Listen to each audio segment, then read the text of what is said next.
We begin the news from Lagos, where Nigeria's President Bola Ahmed Tinubu officially commissioned a 30-kilometer completed section of Phase 1, Section 1 of the Lagos-Calabar Coastal Highway, a flagship infrastructure project expected to span 750 kilometers across Nigeria's southern coastline. The commissioning ceremony took place on Saturday, May 31st, 2025 at Kilometre 8, Jakande Estate axis in Lagos State, where the president described the project as a critical step towards achieving inclusive development and economic transformation. It is a great honor for me and pride to have this sense of fulfillment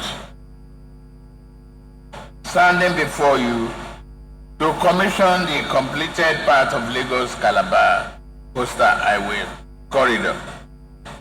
This is Phase 1 section of Ahmadu Bello Way 700 kilometer iconic project spanning the coastal areas of Ogun, Ondo, Delta, Edo, Bayelsa, Rivers, Akwa Ibom, and Cross Rivers states.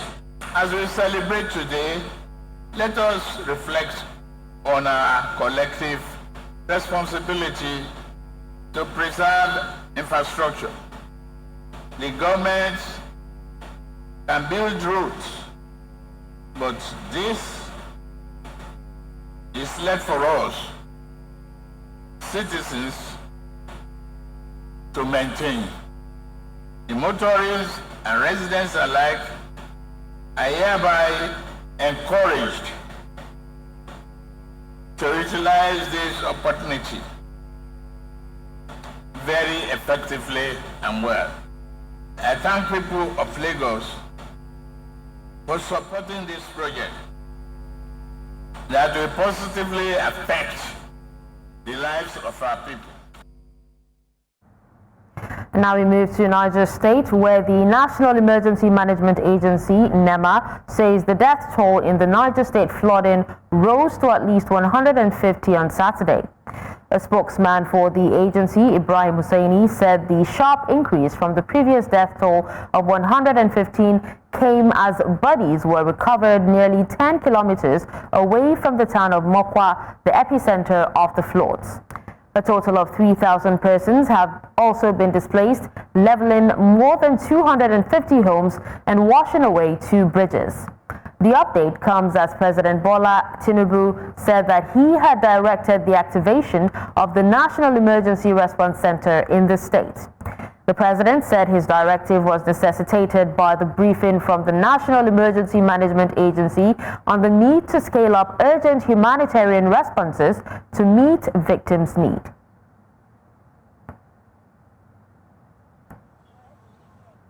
Earlier in the news, the permanent secretary of Niger State Ministry of Humanitarian Affairs and Disaster Management, Barrister Mairo Mohammed Man, walked us through the efforts of emergency response agencies in ameliorating the sufferings of the victims. Let's bring you her thoughts.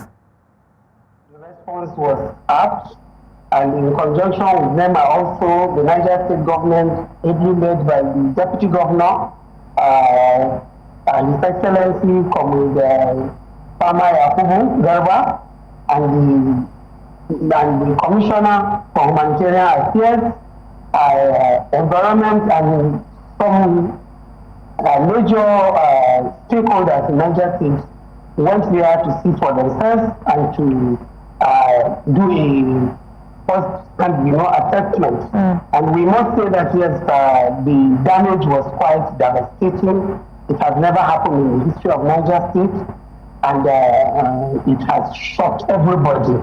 But NEMA was there at hand to provide some basics at that moment and promised to do more. And Niger State itself, the humanitarian ministry, through the able leadership of His Excellency, will definitely also contribute their own bit. But as it is now, the Niger State government has also sent shops of food items and some of these materials at the moment, particularly food, and more will be sent. In fact, as I speak to you by Monday, again, the First Lady of the State will also be visiting the place. So we are aware that the damage is enormous. Like as at now, about 151 bodies have been discovered and still ongoing. The Niger State Commissioner for Environment and Climate Change, Yakubu Kolo, still on this, joins me now to look at the damages caused by the flood and what the state government is doing to address the challenges. Good evening, sir. Thank you so much for joining us on the news. How are you? I'm very well, thank you. It's a pleasure. So now let's hear your thoughts. Would you say that the government took immediate actions as regards search and rescue during the flooding? Yeah, just like the permanent secretary have said, the government took an immediate action. His Excellency, the former governor, ably represented by the deputy governor, rightly swing into action to visit the site and then commiserate with the community. Therefore, the government has a spot assessment of the area and what has happened. We are looking at it, and just like the permanent secretary also mentioned now, we are planning to get back there on Monday to also look at the remnants of what has happened, because the water is now at present receding down. Okay, now in as much as the water is receding, the permanent secretary did say that a few challenges were actually met while delivering aid. Can you give us an idea of what some of these challenges were? Some of the challenges are, when this thing happened, the major road between north and south in Mokwa, you go to Lagos, you go to Ibadan, Ilorin, through this route. The major road, this drainage, the river cut across the main highway. So that road was completely cut off. And Niger State is the major route for all these transporters, particularly the trailers. So the trailers block everywhere. So for the people carrying the items, to deliver them was also another problem. There was no route to follow, so there was serious delay before they could get to the point.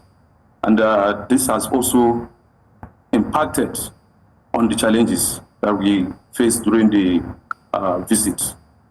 All right. Now, what about the fact that, nearly 10 kilometers from Mokwa, bodies were actually found? I asked the permanent secretary this question, but I would also love to hear from you, since it regards the environment. Do you think that there was a failure in early warning systems or even the evacuation planning, that it affected so many people and a lot of people had to die?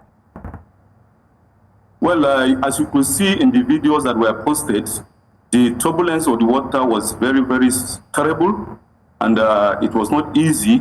Could have been easy for anybody to get into that water, but NEMA, NESEMA, and all other humanitarian services that are supposed to be there were there, and then they did their best. This thing happened over the night. So before the daybreak, when people started coming, the NEMA people came. Some bodies have already been moved down the stream. So it was not easy. So we have to do with information, and then by tracing from the people downstream, be able to inform us on, and then be able to recover some of these bodies along the river. Quite a sad incident. Now, the permanent secretary also did say that, this was the first time that flooding of this magnitude was experienced in Niger State. Now, from your assessment, what are the likely root causes that intensified this particular flooding event this year? Yeah, the likely causes has been identified. We have a railway crossing from Lagos to Kano through Mokwa. And then there was an embankment that was constructed where this rail followed.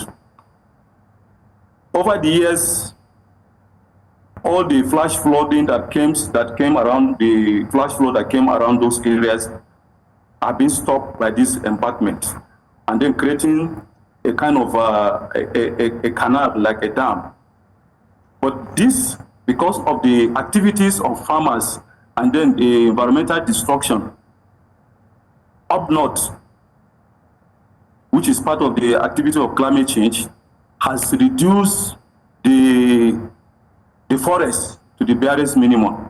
So the lands are open because of serious farming activities, and then, you know, our persistent farmers are always, they can't do without bringing down these trees. So the soil is open, and then this flash flood came and then collected so much water over the night, and then pushed down the embankment that the railway line crosses. So that is the major cause of that flooding, because it has never happened, but because of the activities up north towards Ibi, Kainji Dam, this is one of the identifications were made that causes this break and then disruption along this the communities. All right, so now that you know some of the causes of this flooding, what improvements are being considered to prevent such tragic outcomes, you know, in future? And also, do you have plans to collaborate with other sectors to be able to mitigate future disasters like this? Yeah, of course. Thank you very much. Before now, for the past 2 years, we have a project called ACRISA, Agro-Climatic Resilience for Semi-Arid Land. It's a World Bank project that is in the state. This project has assessed this Moka Gully, and arrangement has been almost concluded. The ESRA has been done, that is Environmental Social Impact Assessment of the area has been done. The RAP has also been done to ensure that the drainage, the gully, is properly reconstructed through the support of World Bank. And just last week, the ACRISA, in collaboration with World Bank and Niger State, have just opened the bid to award the contract for the reconstruction of this gully.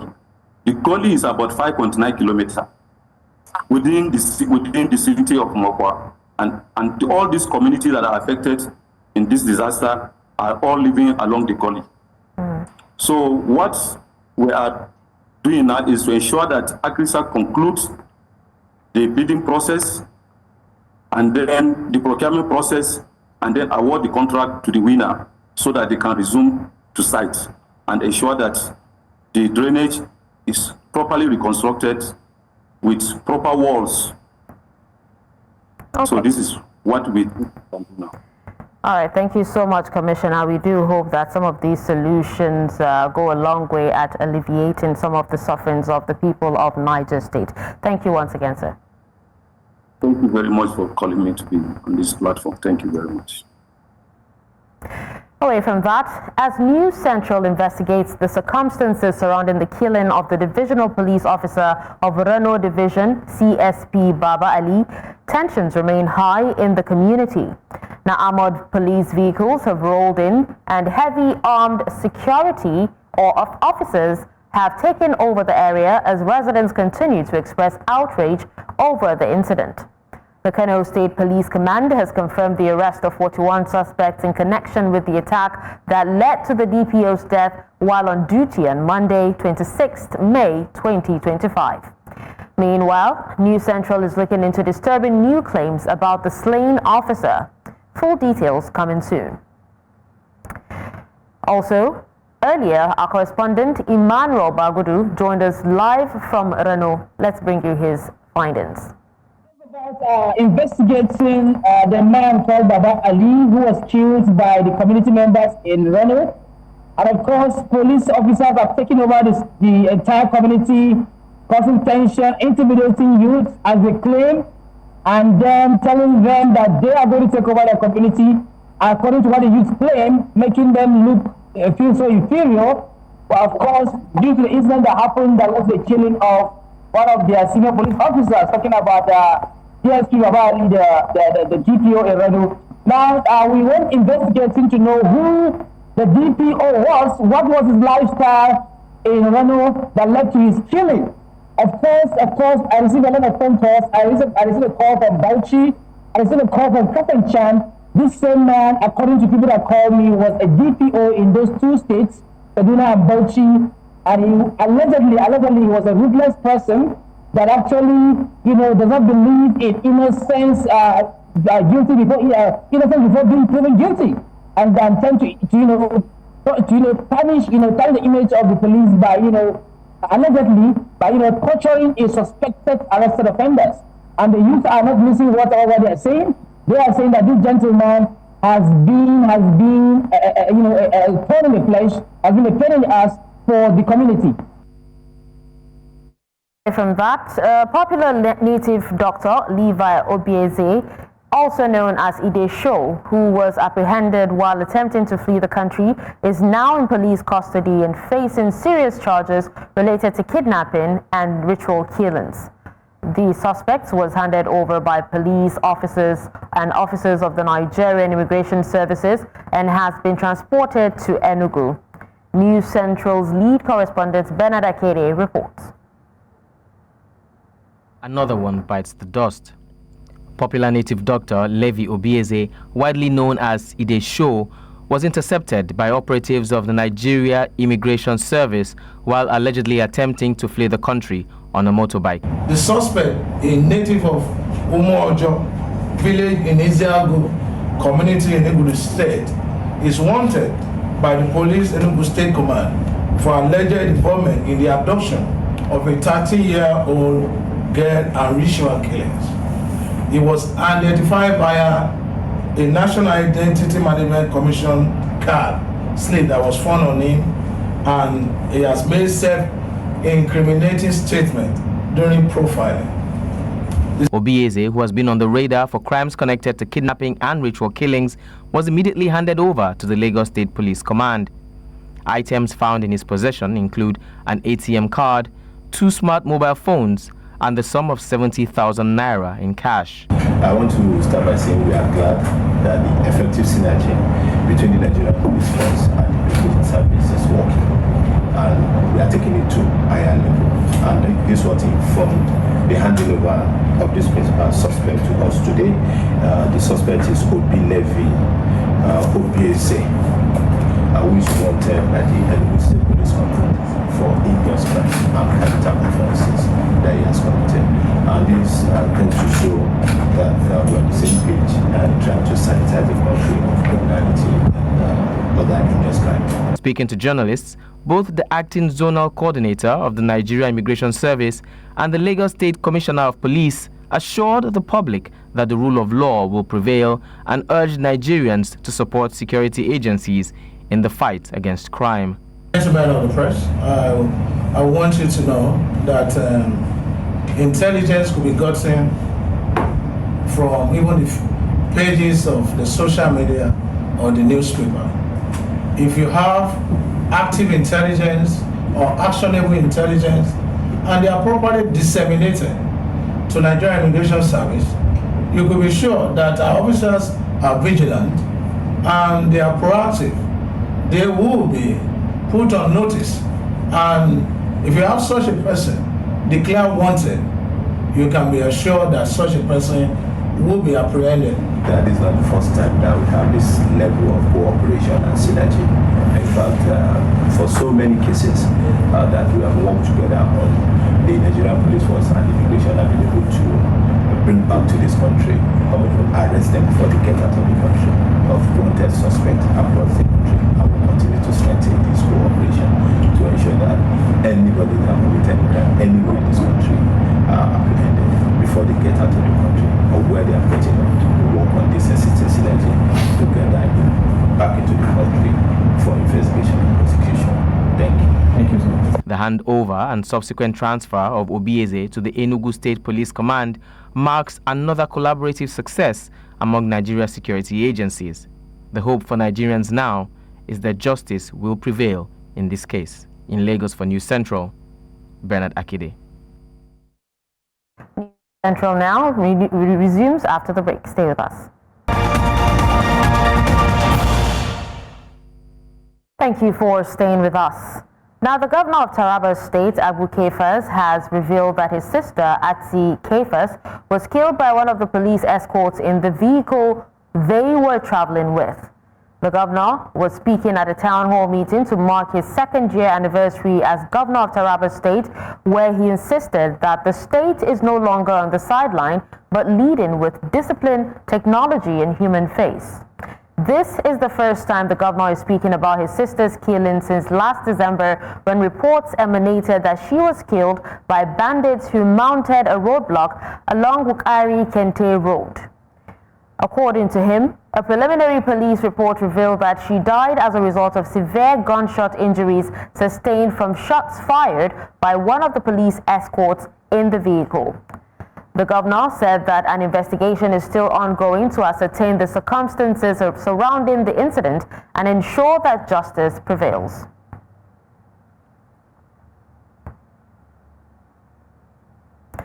A human rights lawyer has raised concerns that Nigeria may be returning to SARS-era policing, citing growing impunity by security agencies. Mike Kebonku, a human rights lawyer, issued the warning while addressing journalists in Abuja, pointing a pattern of unlawful detentions and arbitrary arrests by the Police Intelligence Response Team, the IRT. He described the team's actions as Gestapo-style policing, reminiscent of the disbanded Special Anti-Robbery Squad, SARS. Citing the case of Buba Mohammed, who he says has been held incommunicado by the IRT since March 17th without charge, the lawyer warned that security agents are becoming laws unto themselves. He stressed that the continued abuse of power, especially against young Nigerians and dissenting voices, erodes public trust in law enforcement institutions. Let us be clear on this. It is not only the police that is involved in unlawful arrest and detention of citizens. Virtually all security agencies in the country do it, and they do it with impunity. We have situations where people, young people, wear dress are on the street with laptop or fine phone, that's handset, are just apprehended because of the mere appearance, and you stigmatize them or generalize that they're Yahoo boys. You have situations where people are carried from different locality and they are brought to Abuja and kept incommunicado. They are extorted, they are sometimes forced or extract confessional statement from them, because if you are fed up or tired with torture, you can no longer take it. And we feel that these are not the way we should go.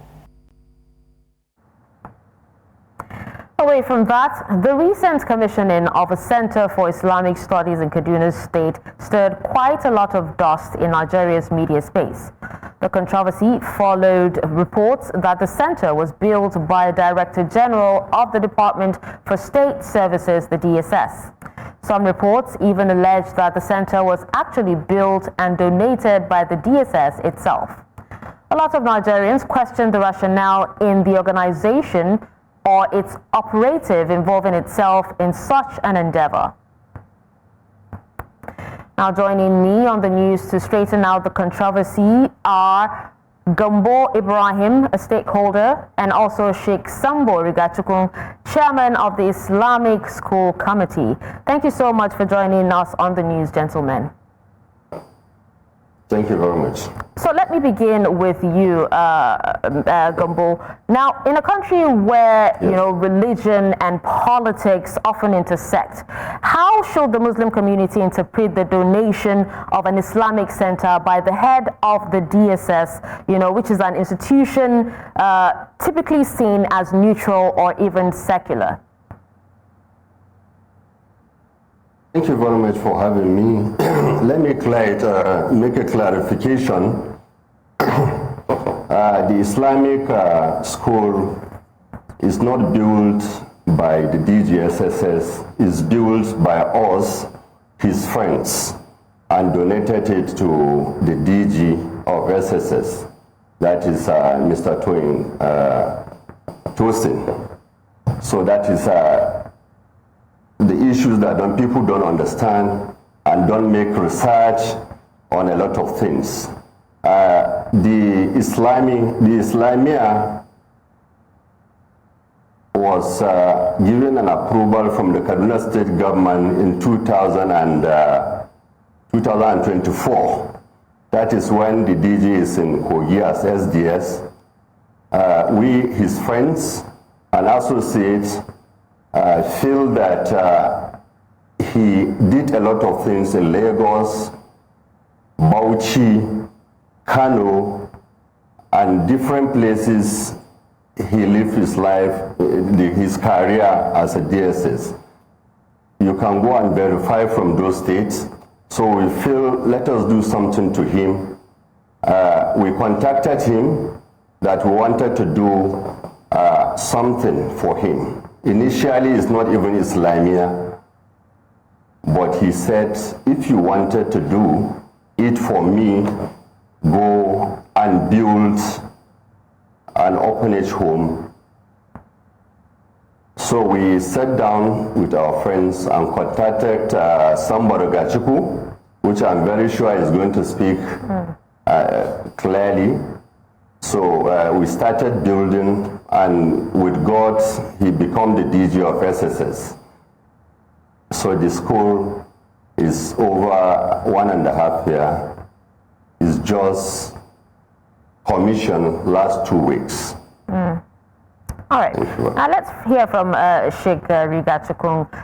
Let's have your thoughts on this as well, especially as a senior Islamic scholar and a community leader. What role do you play in this project?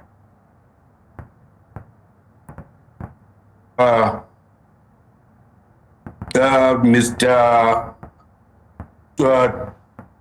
Gambo Ajayi Tosin, I've known him since 2008 during his time in Kaduna State. I know he's a good man. He's the man of the people. Some his friends and the colleagues tried, they meet me and they need to help or to get some place for donated for the building schools and helping the people at the place. Then I tell them, this man, he's a good man, and we are together with him since that time, and always he want to help the children and educated the people. That is why I tell them we have the school, and I tell his friends we have the school. If you want to give some donation for this one, you can come to help this school, because we have our children here. They need education. We need to put them in a good way. If the boys get the education, inshallah, for the future, they be a leaders in the country. That is why only what I know about this school.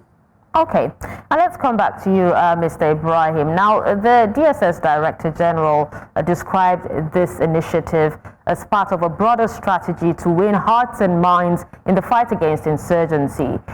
Do you think that genuine Islamic outreach and security objectives can coexist? It's one of the most fantastic things that happened in our country, Nigeria. I'm a northerner. Go down to the north. The issues we're having is this issue of almajiri, less privileged orphans. Yeah, for example, today there is a huge celebration that the students vacated their old school to the new school. 50% of the students are orphans. This issue had been is tackled for about, I think 20, 30 years back, we will not have such issue like Shekau and Co., those Boko Harams. As I'm talking to you now, these students will have Islamic knowledge, Western education, and in the school there is hand skill acquisition program. So I think this is the perfect work, and we thank President Bola Ahmed Tinubu for appointing such person that will even assist the government. I think this is the best thing that I will call all our elites in the country, those in public and private sector, to emulate same thing. Okay, so in your view, you're saying that it might be effective, you know, when religious infrastructure like Islamic centers can actually effectively combat radicalization and also promote peace in vulnerable communities like Mbushia. Yes, because let me tell you, and you can go and verify, last month there are about 800 youths that are into drugs. They repented in same Mbushia. You can go and verify, and they are now incorporated in this school that the friends of DG built and donated to him. That is one. Secondly, it brings unity. Just last week we commissioned this school. A Christian from the south built to the north. Yesterday, go and verify in the southern part of Kaduna, a Muslim brother emulate what they did. He donated 3 hectares of land. And I'm assuring you by next week, and go and verify from the current president, you see that is unity. It even brings unity. Now Muslims are buying land to build schools for Christians. So I think this is the most important thing I've seen for over 3 to 4 decades that I am in, you know, this system. This will bring unity. And I'm telling you, the issue of security, you know, is not something you come into the air and discuss. What we are facing or what we foresee in future is those at Marjorie. So if you didn't bring them and give them the Western and Islamic knowledge, and at the same time give them skills, I think we'll have a time bomb in future. So I think this is the best thing that ever happens. All right. Now let's bring unity, and at the same thing. All right. Now let me come back to you, Sheikh Rigachukun. Now, as a guardian of Islamic values, how do you ensure that such philanthropic acts remain rooted in sincerity and not seen as political currency? No, what DSS do to us, this is clearly demonstrate that the DSS is not too motivated by the desire to place or specific religious group or region, whether Muslim or Christians, north or south. Rather, his goal is to promote balancing and equity and compassion across all the region and the religions. That is why I thank and I congratulate our dear President Bola Ahmed Tinubu for appointing DSS at this office, because he is a man of the people and he is very, very good man. All right. Now, back to you, Mr. Ibrahim. Now, let's speak beyond buildings and donations. What do you believe is the most urgent spiritual and moral intervention that is needed today in communities like Mbushia, especially for the young people, to truly defeat the ideological roots of extremism, aside buildings and donations? Like I said earlier, just last 2 weeks, we about 800 youth, which you can quote me anywhere. They repented. They are in drugs, and they repented. You know, there are a lot of sensitization that is going on. If you go to Kaduna, the main target is where the vulnerable are. You know, the less privileged, the orphans. Lambusha is one of the, less privileged area in Kaduna State. That is our target. Okay. And lastly, I think the issue of security and insecurity is is everybody's business, not only security agencies. And I'll call on I'll call on the general public to please research before going into the air and giving a fake information. Oh, okay, well, these are actually allegations, but thank you so much for clarifying that for us. Thank you so much, Mr. Ibrahim and Sheikh Riga Chukun, for joining us on the news and clarifying this as well. Thank you. Thank you very much for having me. With that, we'll take a break. When we come back, the news continues. Stay with us. Away from Nigeria, Sudan's new Prime Minister, Camil Idris, has arrived in Port Sudan to begin his official duties, marking a significant step towards restoring civilian governance.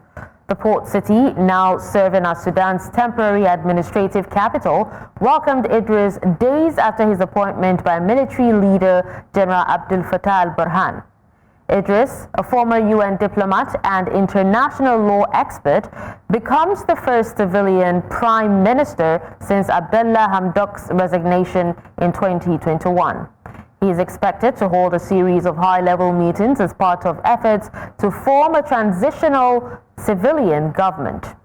Idris's leadership comes at a crucial time with the nation facing civil war, economic crisis, and a humanitarian emergency. Up next is sports.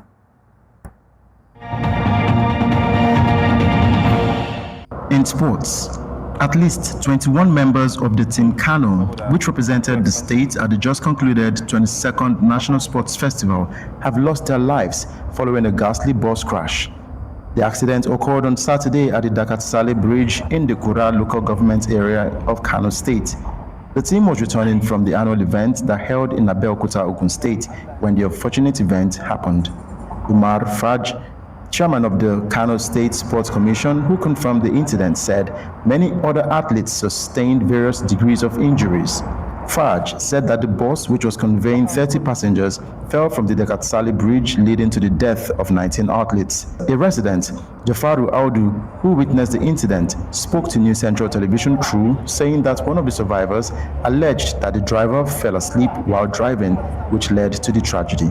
Ni lokacin nan ina can tsallake kurin na ga faduwar tana kowa ya daidai wallahi da muka zo gurin muka ɗibi mutane muka tattara su guri ɗaya ba gaskiya ba mu yau mun ciro mutum 15 yau masu wanda suka mutu an tafi hanya mutum 3 sun sake mutuwa yauwa to yanzu kuma bayan an tafi asibitin sun sake gaya mana mutum 3 sun sake mutuwa. Mu dai muna cikin tafiya a mota, to bayan mun to haka kawai Allah ya afko wannan mota kawai ke tafiye ta zo ta hau kan wannan gada ta hwado haka. To daga haka bayan da haka muna gurin mu muka fara fito da wannan mutane, to daga ciki wani ina da rai har ya gaya mana bacci ne ya ɗebi wannan bawan Allah. Bayan bacci ya ɗebe shi ina cikin tafiya magagi kawai zo ya afko.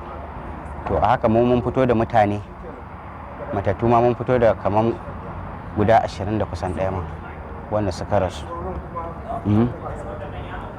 Kuma bayan da haka an sake gaya mana cewa mutum 3 sun rasa a asibiti tukuna, banda marasa lafiyar da muka dingi zubawa a mota muna kaiwa.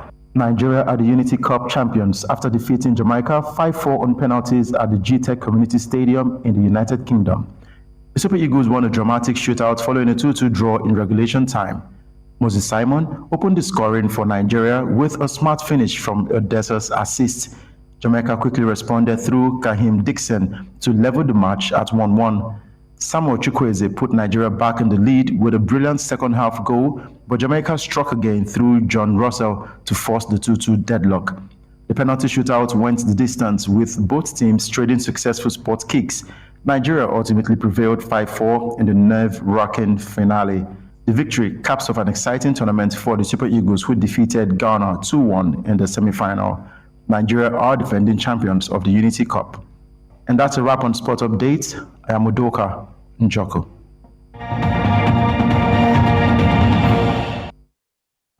That's all at this hour, but before we go, let's take another look at some of our major stories. We told you that President Tinubu commissions completed section of Lagos-Calabar Coastal Highway. We also told you that federal government activates emergency response center for Niger flood tragedy as death toll rises to 150. Finally, you heard that Sudan's newly appointed Prime Minister Camil Idris has resumed office in Port Sudan. Remember, you may send your eyewitness report to the WhatsApp number on the screen. Do follow us on social media. We are at News Central TV. You can watch News Central live on DSTV channel 422, GoTV channel 23, Star Times channel 274, Avo TV, and YouTube. Thank you for watching. I'm Darshan Usman.